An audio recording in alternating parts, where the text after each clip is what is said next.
My hands were shaking as I reached for the doorknob.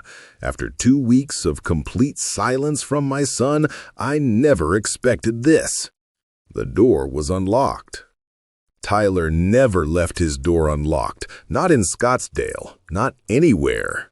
This was the same kid who triple-checked every lock before bed, who installed a Ring doorbell the day he moved in. Something was wrong, terribly wrong. Before we continue, please subscribe to the channel and write in the comments section what time it is where you're watching this. I should probably back up and tell you why I was even there. 3 weeks ago, my world started cracking apart. Phone calls from angry landlords, credit card companies hunting down my 24-year-old son for $30,000 in debt I didn't even know existed.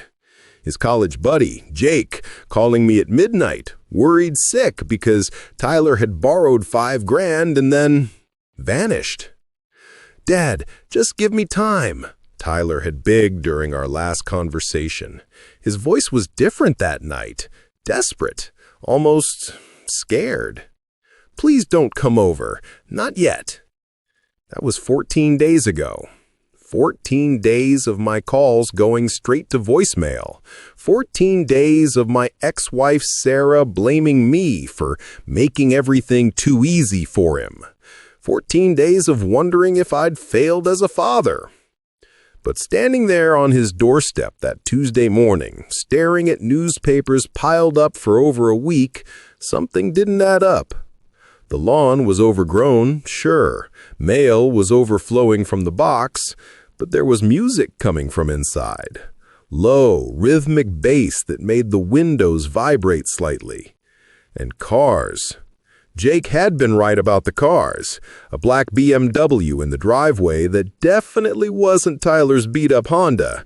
A silver Mercedes parked across the street that looked like it cost more than I made in 6 months. I pressed my ear against the door. Multiple voices inside, laughing, talking over each other like they were having some kind of party. My son wasn't missing. He was entertaining.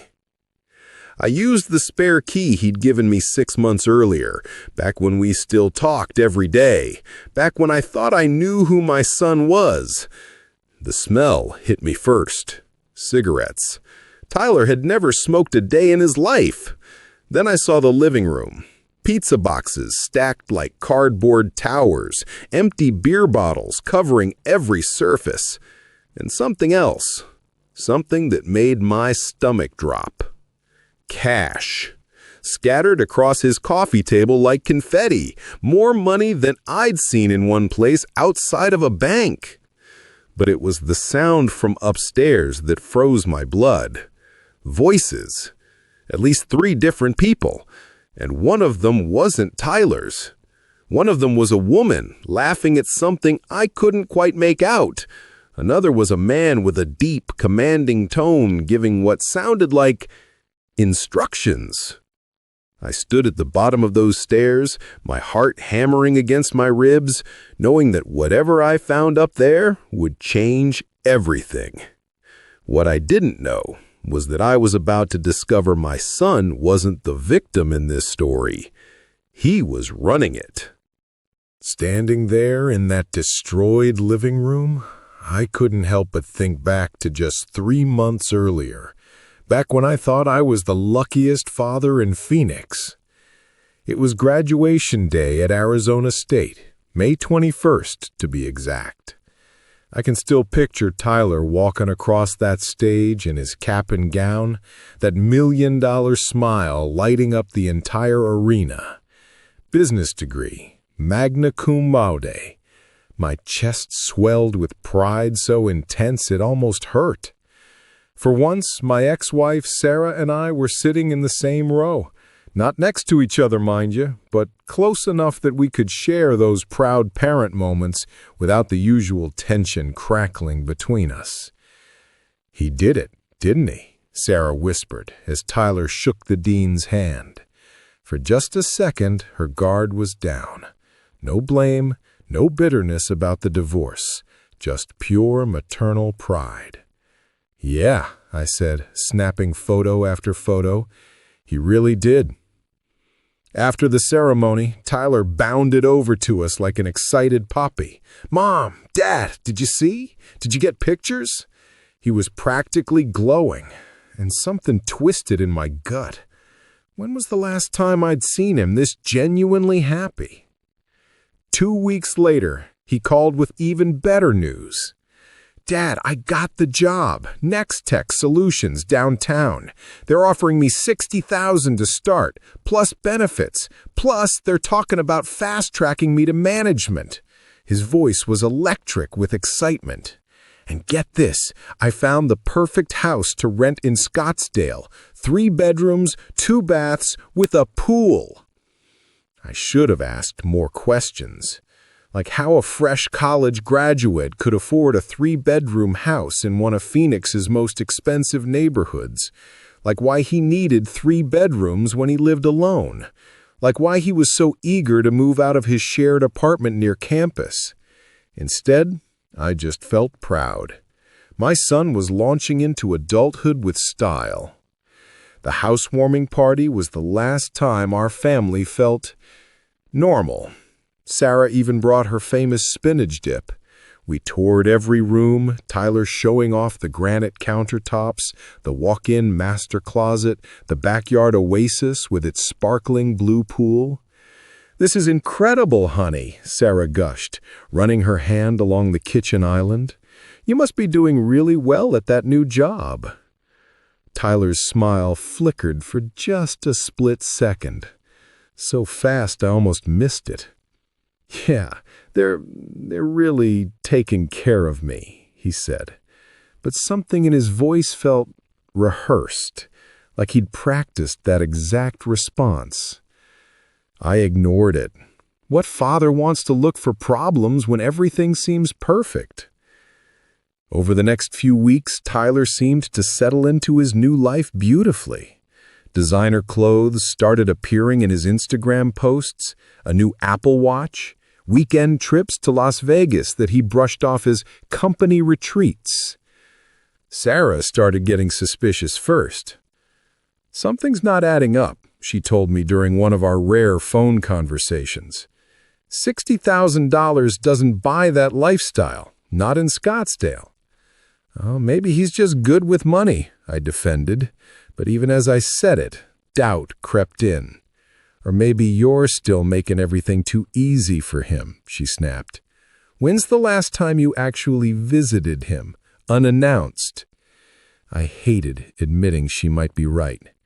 But standing in that disaster zone of a living room, staring at cash scattered across his coffee table, I realized Sarah's suspicions were nothing compared to the truth I was about to discover.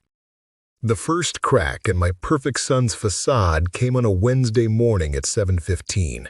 I was pouring my second cup of coffee when my phone rang. "Is this Mr. Connor, Tyler's father?" The voice was gravelly, tired, like someone who'd been chasing down problems all night. "Yes, this is his dad. Who's calling?" "Mike Patterson. I'm Tyler's landlord.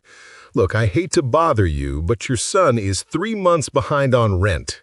That's $4,500. I've been trying to reach him for 2 weeks. My coffee mug nearly slipped from my hand. "There has to be some mistake," I stammered. "Tyler's doing great at his new job. He just moved in a few months ago." Mike's laugh was bitter. "Sir, with all due respect, nobody's doing great who owes me $4,500. I've got other tenants waiting for that property. If I don't hear from Tyler by Friday, I'm starting eviction proceedings." After he hung up, I sat staring at my phone for 10 minutes. Tyler had seemed so confident, so put together. How could he be behind on rent? I called him immediately, straight to voicemail. Then I called his job. "Next Tech Solutions, this is Rebecca. How can I help you?" "Hi, I'm trying to reach Tyler Connor. He works there in... well, I'm not sure which department." The pause lasted too long. "I'm sorry, sir, but we don't have anyone by that name employed here. Are you sure you have the right company?" My stomach dropped into my shoes. He said he works there. Started about 3 months ago. Business development, maybe? Management track? I've been here for 2 years, Rebecca said gently. I know everyone in business development. There's no Tyler Connor. I hung up and immediately called Tyler again, and again, and again. That evening, another call. Mr. Connor, this is Jake Morrison. I was Tyler's roommate at ASU. Jake, yes, Tyler's mentioned you. What's going on? Sir, I'm really worried about him. 2 weeks ago, he asked me to lend him $5,000, said it was an emergency, that he'd pay me back by the end of the month. Jake's voice cracked slightly. He seemed really desperate, not like himself at all. Did he say what the emergency was? Something about covering some business expenses until his next paycheck cleared. But then he just disappeared. Won't answer my calls, won't respond to texts. And yesterday I drove by his house. There were all these expensive cars in the driveway, but his Honda wasn't anywhere. $5,000 from a college kid who probably survived on ramen noodles. The calls kept coming over the next few days. Chase Bank, American Express, Capital One, Discover. Each conversation was the same nightmare on repeat. Your son has missed 3 consecutive payments. The account is currently $3,700 over limit. We show multiple cash advances in Las Vegas. If payment isn't received within 7 days, by Friday, I'd tallied up over $30,000 in credit card debt across 4 different cards I didn't even know Tyler had. When I called Sarah to tell her, she was quiet for a long moment. This is what happens when you give a child everything without teaching them the value of anything. Her words cut deeper than the debt numbers. After that brutal Friday of phone calls, I couldn't sleep. By Saturday morning, I was pacing my apartment like a caged animal, my phone clutched in my sweaty palm. I had to hear Tyler's voice. I had to give him a chance to explain. At 9:30 a.m., he finally answered. "Hey, Dad." His voice was barely a whisper. "Tyler, thank God. Son, we need to talk. I've been getting calls." "I know." The words came out like a sigh of defeat. "I know about the calls." "Then you know we have a serious problem here. 30,000 in debt. No job. Tyler, what the hell is going on?" Silence stretched between us like a canyon. When he finally spoke, his voice was shaken. "Dad, I can explain everything, but not over the phone. Not yet." "Not yet? Son, your landlord is threatening eviction. Credit card companies are calling me at work. Jake is worried sick about you. When exactly were you planning to... Just give me time." The desperation in his voice stopped me cold. "Please, Dad, just give me some time to figure this out." This wasn't the Tyler I knew. My confident, charismatic son had been replaced by someone who sounded scared. Actually scared. "Tyler, are you in some kind of trouble? Real trouble? Because if you are, we can figure this out together. You and me. But you have to be honest with me." "Dad, I've made some mistakes. Big ones. But I'm handling it, okay? I just need you to trust me for a little while longer." Every fatherly instinct I had was screaming at me to get in my car and drive straight to his house. But another part of me, the part that had been burned by trusting too much, whispered that something was very, very wrong. Sarah's voice echoed in my head. "When's the last time you actually visited him, unannounced?" I gave him 2 weeks. 2 weeks of sleepless nights, unanswered calls, and growing dread. 2 weeks that would change everything I thought I knew about my son. Because when I finally walked through that unlocked door, I realized Tyler hadn't been drowning in his problems. He'd been diving deeper into them. 3 days after that heartbreaking phone call with Tyler, Sarah called me. I knew from her tone in the first 2 words that this conversation was going to hurt.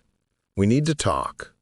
Not hello, not how are you holding up, just that cold, clipped tone that had become her signature during our divorce proceedings 5 years earlier. "James, if this is about Tyler, I'm handling." "Handling?" Her laugh was sharp enough to cut glass. James, our son is $30,000 in debt, lying about having a job and borrowing money from college kids. Exactly how are you handling this? I rubbed my temples, feeling a familiar headache building. I'm giving him space to figure it out. He's 24, not 14. Space! She repeated the word like it tasted bitter. Of course, more space, more understanding, more let Tyler figure it out on his own. How's that working out for you? Sarah, don't what? Don't point out that this is exactly what I was afraid would happen? Her voice was rising now, that controlled fury I remember too well. Don't mention that I saw this coming years ago when you decided being his friend was more important than being his father. The accusation hit like a physical blow. That's not fair. Fair? She was fully unleashed now. You want to talk about fair? Fair was me being the bad guy for 5 years while you swooped in every weekend with video games and pizza money. Fair was me setting boundaries while you bought him whatever he wanted to make up for the guilt of leaving. I didn't leave, Sarah. We got divorced. There's a difference. You left your son, James. Emotionally, you checked out the day you moved into that bachelor pad downtown. And instead of dealing with that guilt, you threw money at it. You threw gifts at it. You threw yes answers at every request because saying no might mean Tyler wouldn't think you were the cool dad anymore. Every word was a scalpel, cutting straight to truths I'd spent 5 years avoiding. Remember when Tyler wanted to drop out of his part-time job sophomore year? I said absolutely not. He needs to learn responsibility. You said, let the kid focus on his studies, and started giving him an allowance. A 22-year-old getting allowance money, James? My chest tightened. I do remember that fight. Or when he wanted to lease that expensive car junior year. I said he could drive my old Honda. You co-signed for a BMW because you didn't want him to feel embarrassed on campus. I was trying to support him. You were trying to buy his love. The words exploded out of her. And now look where we are. Our son doesn't know how to handle real problems because Daddy always fixed everything with his checkbook. Silence stretched between us. She was breathing hard like she'd been running. When she spoke again, her voice was quieter but somehow more devastating. I used to lie awake at night worried that Tyler would grow up thinking money solves everything, that he'd never learn to face consequences, that he'd become the kind of person who takes shortcuts instead of doing the work. She paused.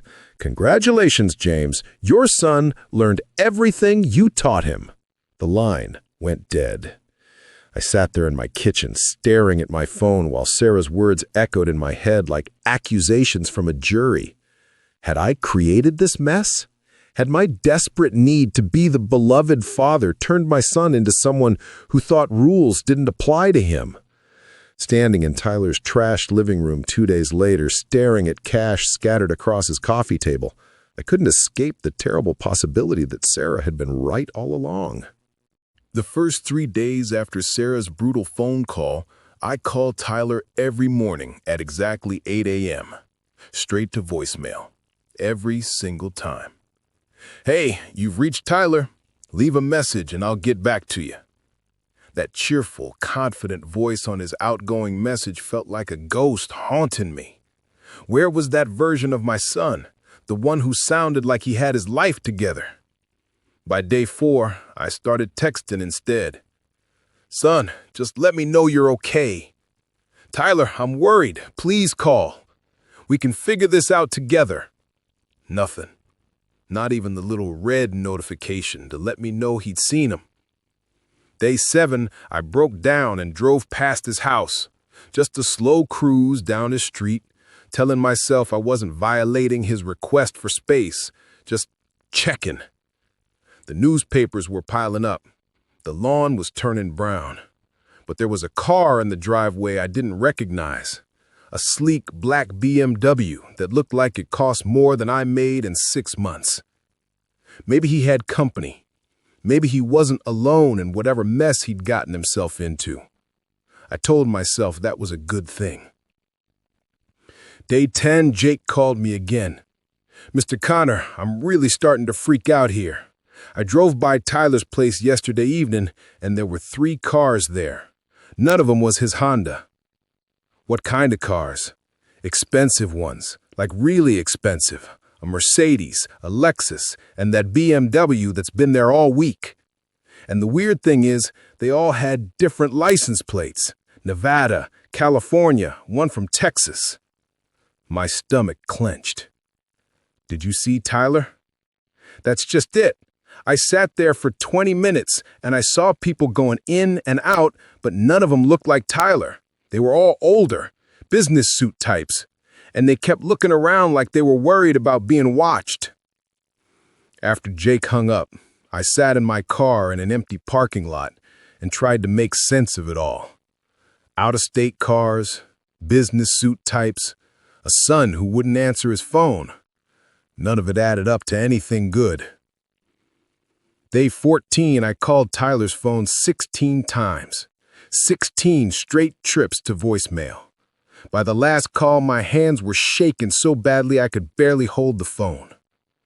That night, I couldn't eat, couldn't sleep. Just kept pacing my apartment, imagining every horrible scenario.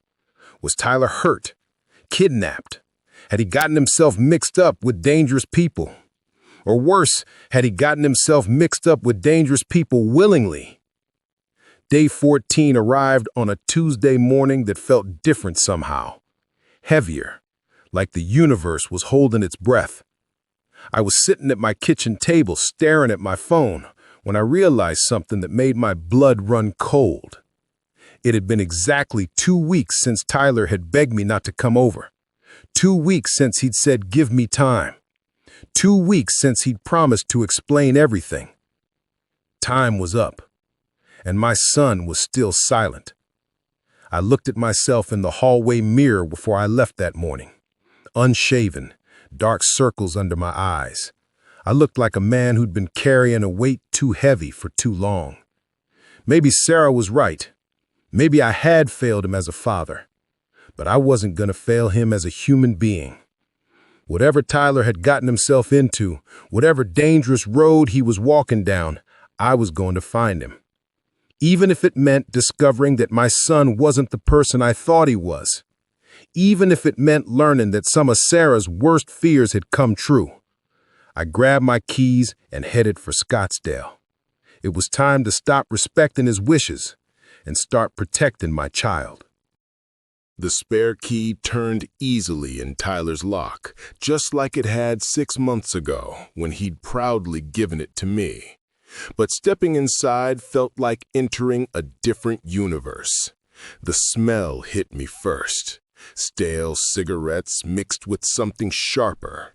Alcohol, sweat, and something else I couldn't identify. Something that made my skin crawl. This wasn't my son's house anymore. The living room looked like a war zone. Pizza boxes stacked in towering grease-stained pyramids. Beer bottles covering every surface. The coffee table, the mantelpiece, even lined up along the baseboards like amber soldiers. Some were still half full, others knocked over with their contents dried into sticky brown stains on Tyler's expensive hardwood floors. I remember helping him pick out that furniture. Clean lines, modern style. "I want something that looks professional, Dad," he said. "Something that says I've got my life together." Now his pristine white couch was covered in burn marks and mysterious stains. The glass coffee table I'd helped him carry in was barely visible under layers of trash and cash. Actual money, scattered across the surface like confetti after some twisted celebration. 20s, 50s, hundreds. More cash than I'd ever seen outside of a bank vault. My hands were trembling as I picked up one of the hundreds.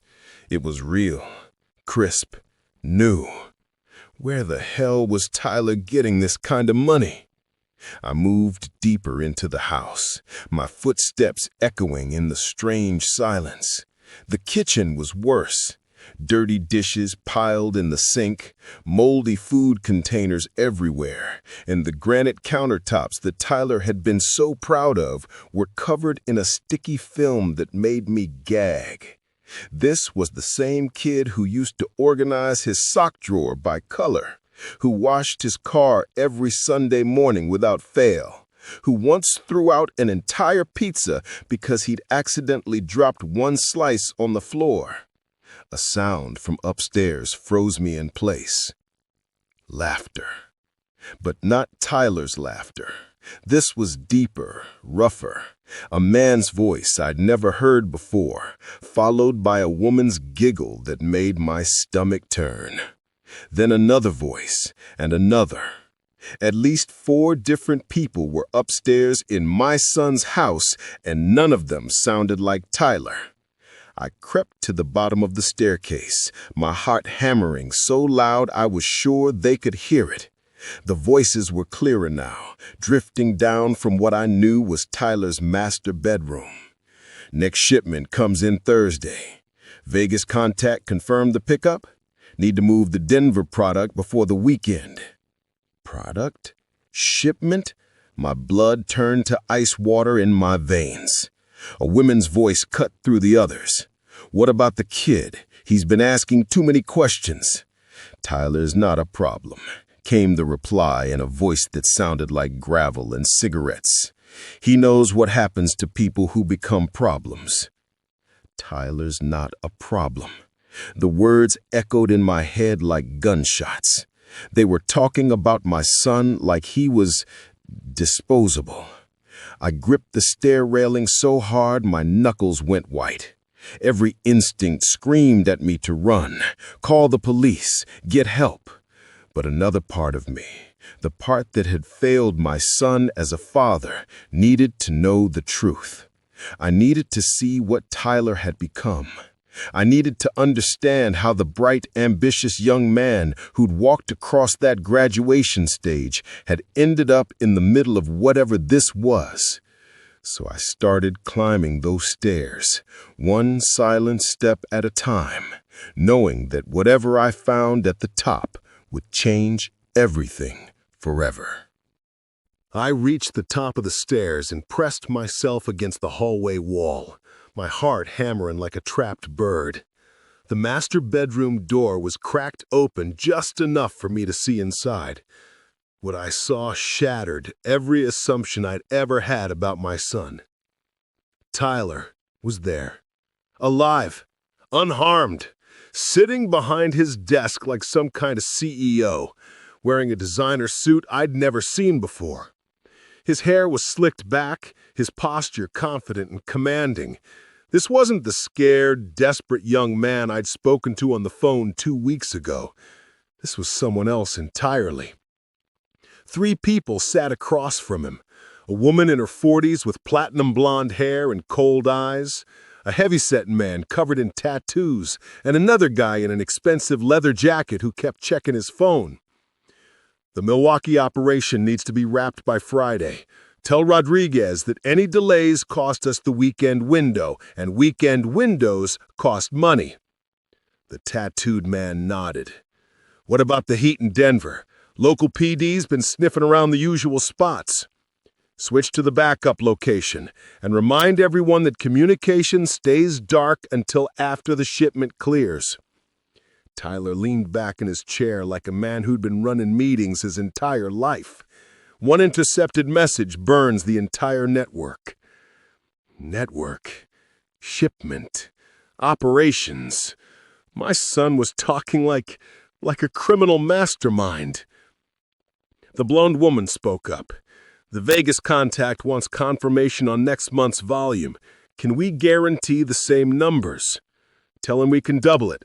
The new pipeline through Phoenix is more reliable than anything we've had before. Phoenix, my city. My son was running something through my own backyard. I shifted slightly to get a better view, and that's when I saw the laptop open on his desk. Even from the hallway, I could make out what looked like bank account screens, numbers scrolling past, transfers, deposits, more money than I'd seen in my lifetime flowing in and out of accounts with names I didn't recognize. Bright Star Holdings, Desert Wind LLC, Pacific Coast Enterprises. All fake-sounding business names that probably existed only on paper. But it was what sat right next to that laptop that made my world collapse completely. Our family Christmas photo from last year. The one where all four of us were smiling. Tyler, me, Sarah, even her new boyfriend, Marcus. We'd all managed to get along for one perfect afternoon, building snowmen and drinking hot chocolate.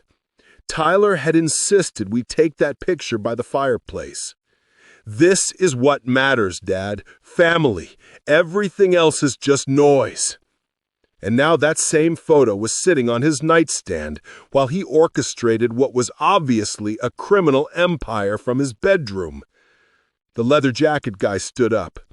We'll have everything locked down by Wednesday. The California connection is solid, rock solid. They've never missed a pickup, and they pay on time, like some of our East Coast partners. He said it like he was discussing quarterly sales reports, not whatever illegal operation they were running. The meeting was wrapping up. Handshakes, coded goodbyes, plans to touch base after the Phoenix shipment clears. I had maybe 30 seconds before they started leaving. 30 seconds to decide whether to confront the stranger my son had become or slip back downstairs and pretend I'd never seen any of this. 30 seconds to choose between protecting Tyler and protecting everyone else from him. Because one thing was crystal clear as I watched him close that laptop full of blood money. My son wasn't a victim in this story. He was running the show.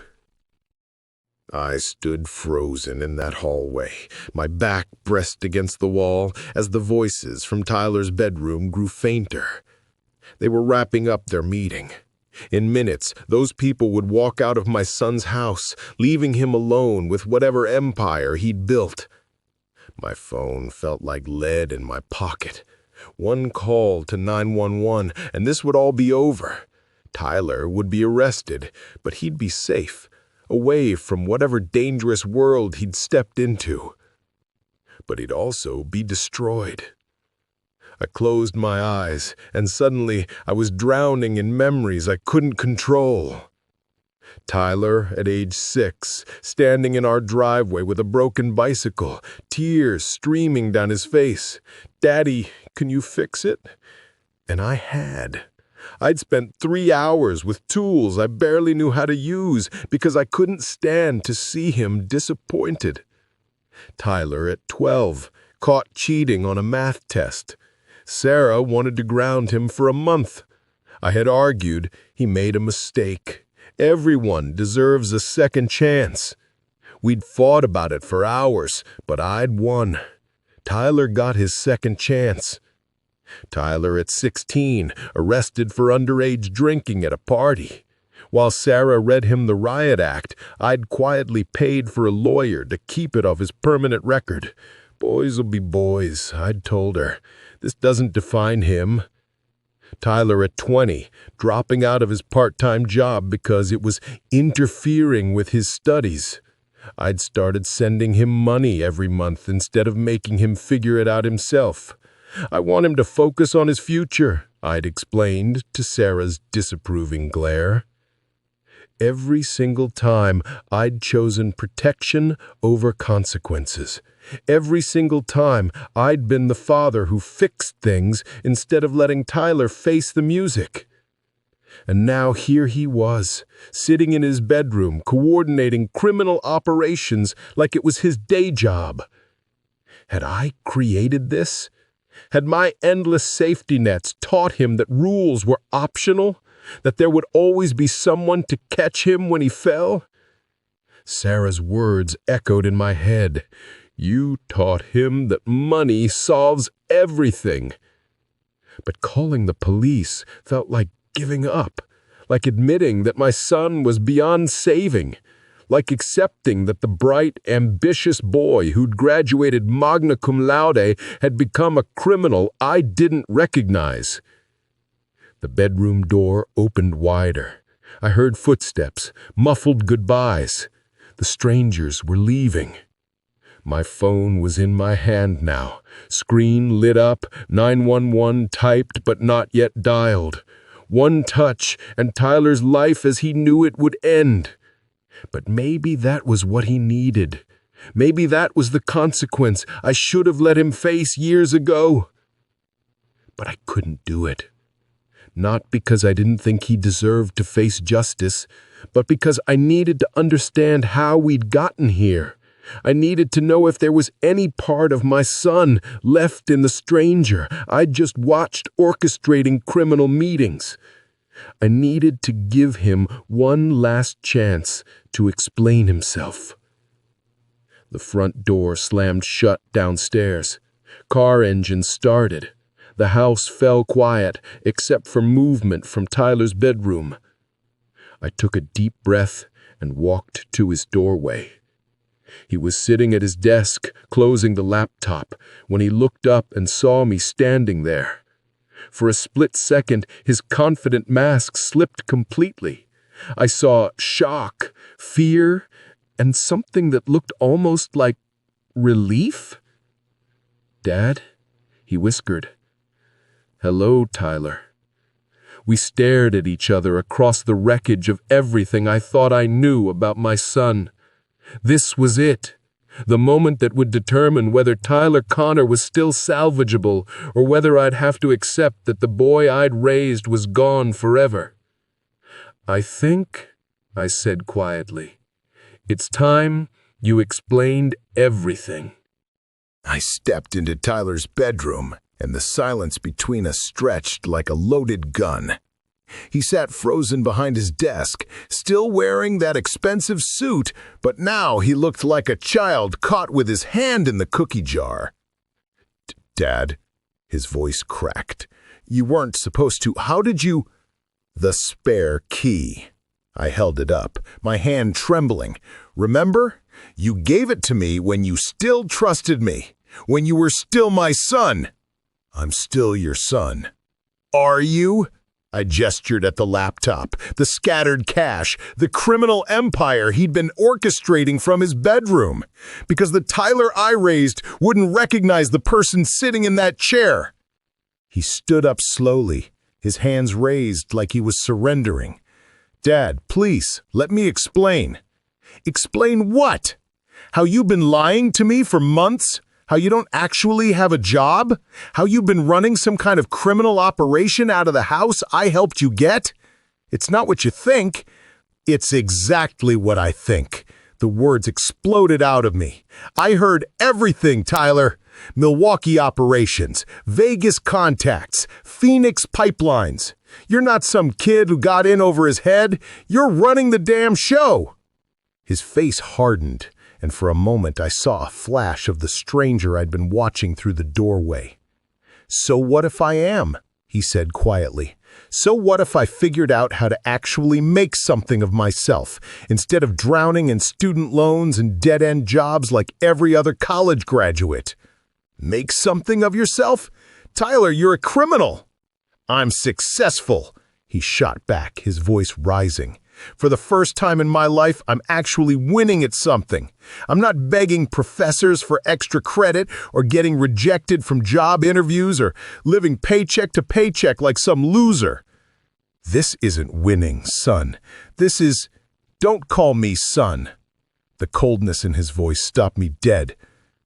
"A father doesn't abandon his kid every weekend for 5 years and then show up acting like he has moral authority." The accusation hit like a physical blow. "I never abandoned you." "Really? Because every time things got hard, every time Mom tried to teach me actual life skills, you swooped in with money and gifts and fun times. You taught me that problems disappear if you throw enough cash at them." "Guess what, Dad? I learned that lesson perfectly." That's not what I was trying to teach you. But that's what you taught me anyway." Tyler's eyes were blazing now. You want to know the truth? This is the only way people like me can win. The system is rigged. College is a scam. Regular jobs are for suckers. But this, he gestured at his operation, this actually works. At what cost? Your soul? Your freedom? Your family? My family? Tyler's voice cracked again. My family taught me that love means never facing consequences, that being a good son means pretending everything's fine while the world burns around you. I felt tears burning my eyes. Tyler, please, this isn't you. This is exactly me, Dad. This is who you raised, someone who learned that rules are optional and money fixes everything. He sat back down, his confidence returning. The only difference is I'm better at it than you ever were. We stared at each other across a canyon of pain and betrayal and broken trust. My son was right about one thing.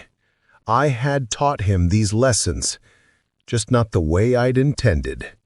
The question now was whether it was too late to teach him new ones. The silence between us stretched like a wound. Tyler sat behind his desk, no longer the confident criminal mastermind I'd watched orchestrating operations. Now he just looked like what he was, my 24-year-old son who'd lost his way. Tyler, I said quietly, this doesn't have to be the end of your story. He looked up at me with eyes that seemed decades older than they should be. What are you talking about? I'm talking about walking away. Right now, today. I stepped closer to his desk. Pack a bag. Come stay with me. We figure this out together, the right way this time. Tyler's laugh was hollow. You think it's that simple? You think I can just quit? Yes. I think you can choose to be better than this. Dad, you don't understand. These people don't just let you walk away. This isn't some part-time job you give 2 weeks' notice for. Then we get help. FBI, witness protection, whatever it takes. Witness protection? Tyler's voice cracked. You want me to spend the rest of my life hiding from people who trusted me? Looking over my shoulder every day? I want you to have a rest of your life. Period. Before Tyler could respond, his phone buzzed. Then again and again. His face went pale as he read the messages. What is it? They know someone was in the house. Someone saw a car in the driveway that doesn't belong here. My car. They'd seen my car. Tyler's phone rang. He stared at it for 3 rings before answering. Yeah? I couldn't make out the voice on the other end, but I could hear the anger in it. Tyler's face grew paler with each passing second. No, everything's fine. Just a neighbor. Asking about... Yeah, I handled it. No problems. He hung up and looked at me with genuine fear in his eyes. Dad, you need to leave. Now. Not without you. You don't understand. These aren't college kids playing games. The woman you saw earlier, she's done time for assault with a deadly weapon. The guy with the tattoos, he's connected to people in Las Vegas who make problems disappear. All the more reason for you to come with me right now. Tyler stood up, pacing behind his desk like a caged animal. If I leave, they'll think I'm talking to police.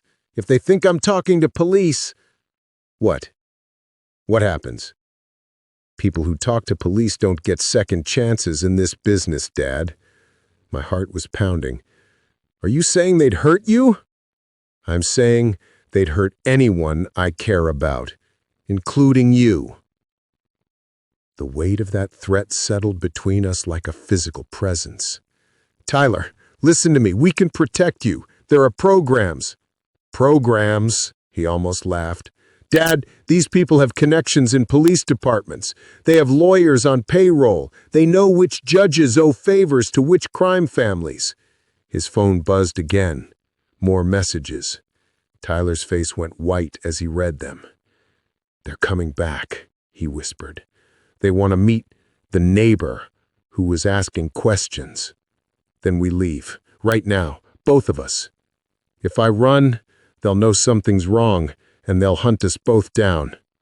Tyler looked at me with tears in his eyes, and for a moment I saw the little boy who used to ask me to fix his broken bicycle. "Dad, I'm sorry. I'm so sorry for all of this, but you need to go. Please, before they get here." Car doors slammed outside. Footsteps on the driveway. "It's too late," Tyler said. The footsteps were getting closer. Heavy boots on Tyler's front walkway. At least 3 different sets, moving with purpose. "Hide," Tyler whispered, his eyes wild with panic. "Get in the closet, now!" "Tyler, come with me. We can slip out the back. They'll see us." He grabbed my arm. "Dad, please, if they find you here—" The front door opened without a knock. These people had their own key. "Tyler," the blonde woman's voice echoed up the stairs. "We need to talk. Bring your visitor down here." Tyler's face went white. They knew. They'd known all along that someone was in the house. "Closet, now," he hissed, pushing me toward his walk-in closet. I squeezed between his suits and pulled the door almost closed, leaving just a crack to see through. My heart was hammering so loud I was sure they'd hear it. Tyler straightened his tie, took a deep breath, and walked downstairs like he was heading to a business meeting instead of what might be his execution. From the closet, I could hear muffled voices, angry voices. The blonde woman was doing most of the talking, with the tattooed man occasionally grunting agreement. "Told you about bringing heat to this operation? Your father's been asking questions around the neighborhood. Either handle this problem or we handle it for you." Tyler's voice was calmer than it any right to be. "I can manage my family situation. It won't happen again." "It better not, because the Phoenix pipeline is too valuable to risk over family drama."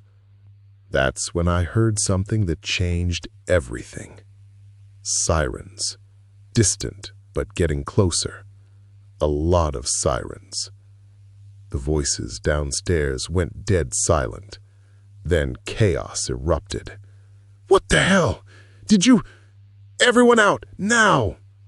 Feet thundered across Tyler's hardwood floors. Car doors slammed. Engines roared to life. But the sirens were getting louder, much louder. Tyler burst back into the bedroom, his face a mask of terror and determination. "Dad, we have maybe 30 seconds before this place is surrounded." "Tyler, what's happening?" "Someone called the cops. They're coming for all of us." He grabbed a bag from under his bed and started shoving clothes into it. "We need to run, now." "Did you?" "No, but someone did, and if we're here when they arrive, we're both going down for this." Through the bedroom window, I could see police cars flooding the street. At least 6 units, with more arriving every second. Tyler grabbed my hand. "Back window, there's a fence we can jump. My car's parked 2 streets over." "Tyler, wait, maybe we should—" "Tyler!" His eyes were desperate. "These people will think I set them up. If they get arrested and I don't, they'll put a price on my head, on yours too." The sound of splintering wood echoed up from downstairs. The police were inside. "Police! Search warrant!" Tyler looked at me with tears streaming down his face. "I'm sorry, Dad. I'm so sorry for everything. But if you want us both to live through this, we run, right now." He opened the back window and swung his leg over the sill. For a split second, I hesitated. Running made us look guilty. Running meant Tyler might never face the consequences he needed to face. But staying might mean watching my son die. I followed him out the window. We hit the ground running, jumping Tyler's back fence just as police flooded his backyard. Behind us, I could hear shouting, barked orders, the chaos of a major arrest operation in full swing. We'd escaped, but I had no idea if we'd escaped justice or into something much worse. 6 months later, I'm sitting in a visitor's room at Maricopa County Jail, waiting for my son. Tyler chose to turn himself in 3 days after we escaped that night, not because he had to. We'd made it to a motel outside Tucson without being caught, but because, for the first time in years, he wanted to do the right thing. "I can't run forever, Dad," he'd told me over coffee at a truck stop diner. "And I can't keep letting you run with me." The door opens, and Tyler walks in wearing an orange jumpsuit that makes him look younger than his 24 years. He's lost weight, but his eyes are clearer than I've seen them since high school. "Hey, Dad."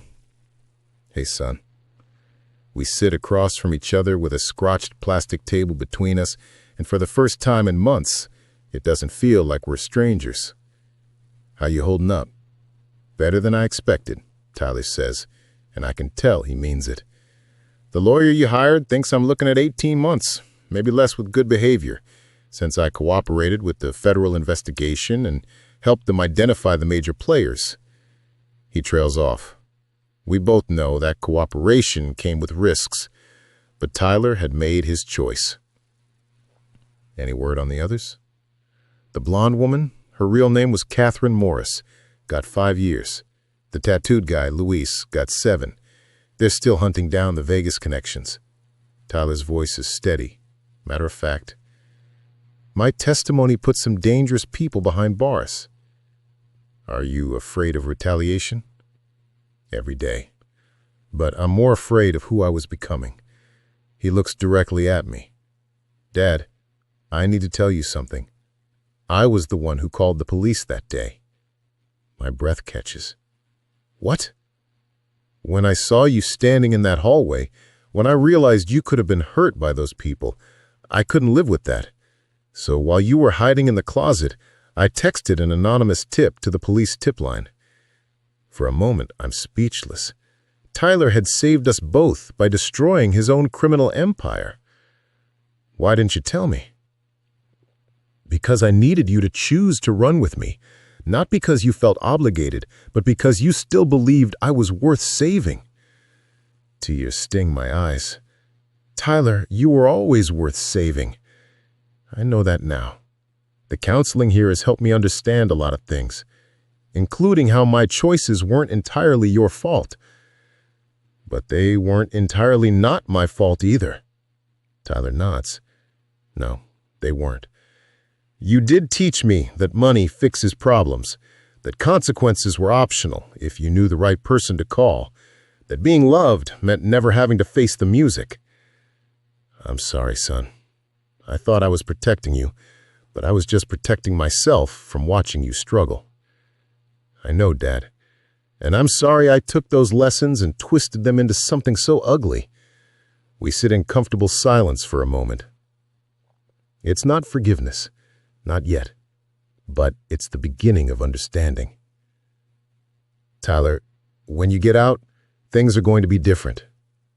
No more bailouts, no more shortcuts. If you want help, you'll have to earn it through choices, not promises." "I know. And Dad, that's exactly what I want. For the first time in my life, I want to earn something real." 3 hours later, I'm driving home through the Arizona desert, thinking about second chances and hard-earned redemption. My son is facing real consequences for the first time in his adult life. It's terrifying and heartbreaking and absolutely necessary. Sarah calls me that evening. "How did it go?" "Hard, but good. He's becoming someone I can respect again." "And you, how are you handling all this?" I think about that for a long moment. For the first time in years, I don't know what the future holds for my son, but at least he's still here, and so am I, and we're both finally learning the difference between love and enabling. That's all any parent can ask for, James. She's right. It's enough. It has to be. Don't forget to hit that like button and let me know in the comments below. Have you ever faced a situation where love and tough choices collided? I'd love to hear your thoughts. And don't forget to subscribe and ring that notification bell for more real-life stories that matter. Thanks for listening, and I'll see you in the next video.